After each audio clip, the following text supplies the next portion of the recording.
I think, as Ron just indicated, the American people are sick and tired of being treated like chumps and paying by far the highest prices in the world for prescription drugs. I recall a couple of years ago, I went from Detroit, Michigan with a busload of people, Debbie, to Windsor, Ontario. It's about an hour trip, I think. And the people there who are diabetics were able to purchase insulin products for 1/10 the price than they were paying in Michigan or the United States of America. The American people are saying at a time when pharmaceutical profits are soaring, we're not going to continue to pay the highest prices in the world. So what Ron said is right. Now is the time for the American people to come together. I look forward to working with Ron and Chuck and others to tell the entire pharmaceutical industry, stop ripping off the American people. Insulin is a good start. We now have Eli Lilly lowering prices. The other two producers of insulin are going to lower their prices. We need legislation to make sure that that is enforced by law, but it is not just insulin. We're going to take on the industry and stop their outrageous greed. Second of all, we live in a moment in history where we have more income and wealth inequality than any time, ever.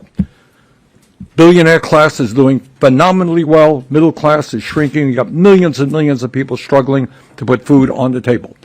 And our Republican colleagues come along and they say, well, the rich are getting richer. What do you think we should be doing? Why not? Let's give them massive tax breaks. Elderly people are struggling. Half of the older workers in America have nothing saved for retirement. Well, what should we do to them? Hey, I got a great idea. Why don't we cut Social Security?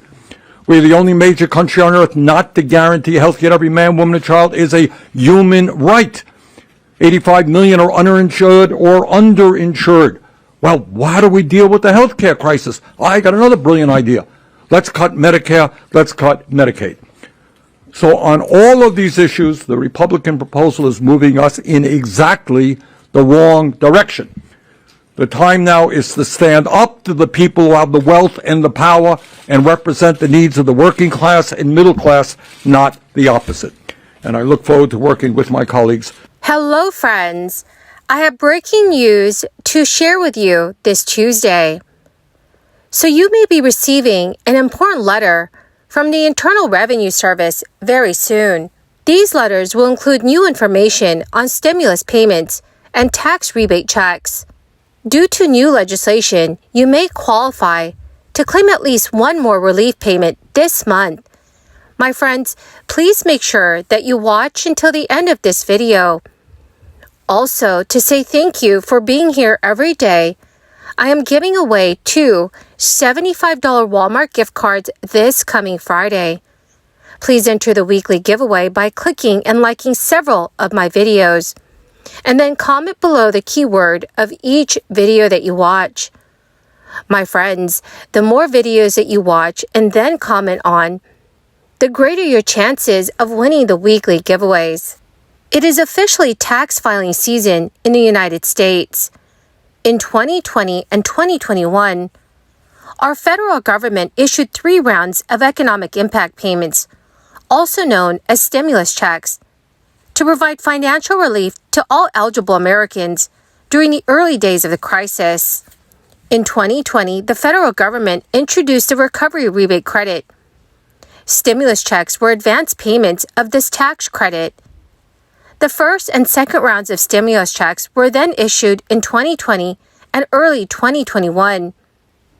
The third round of checks was issued between March and December of 2021. However, friends, many people do not know that they can claim a missing stimulus check. Taxpayers may still be eligible to claim the Recovery Rebate Credit on their 2020 or 2021 federal tax returns if they didn't get a stimulus check or received less than the full amount. You must file a tax return for those years to claim the credit, even if you don't usually file a tax return.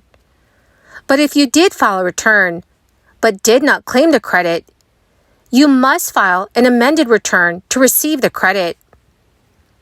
The Internal Revenue Service says it is important for all eligible individuals who are claiming a recovery rebate credit to understand that the stimulus checks that were dispersed apply to different tax years. This means that missing the first and second stimulus checks may only be claimed on a 2020 federal tax return, while missing the third stimulus check may only be claimed on a 2021 federal tax return. To find out if you're eligible to claim the 2020 or 2021 recovery rebate credit for missing stimulus checks, you will need the tax year and the amount of payments you did receive in order to accurately calculate the credit. So my friends, if you receive a letter from the Internal Revenue Service, please do not panic. It could mean that there is money waiting to be claimed. The IRS has announced that it's trying to contact over 9 million Americans who are still owed stimulus payments, the Earned Income Tax Credit, or the Child Tax Credits. Many of those people did not initially receive their payments because the IRS didn't have their information on file from a recent tax return. For instance, it is usually people with very little or no income, as they usually are not required to pay taxes. Also earlier this month, the IRS warned taxpayers who had received a stimulus check from their state to postpone filing their tax return until the tax agency determined if these payments counted as taxable income.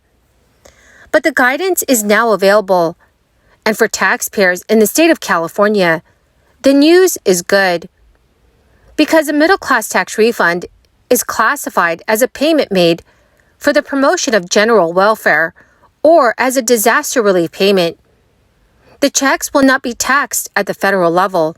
The IRS cited the White House Crisis Emergency Declaration as a justification for these payments to be treated as a relief program.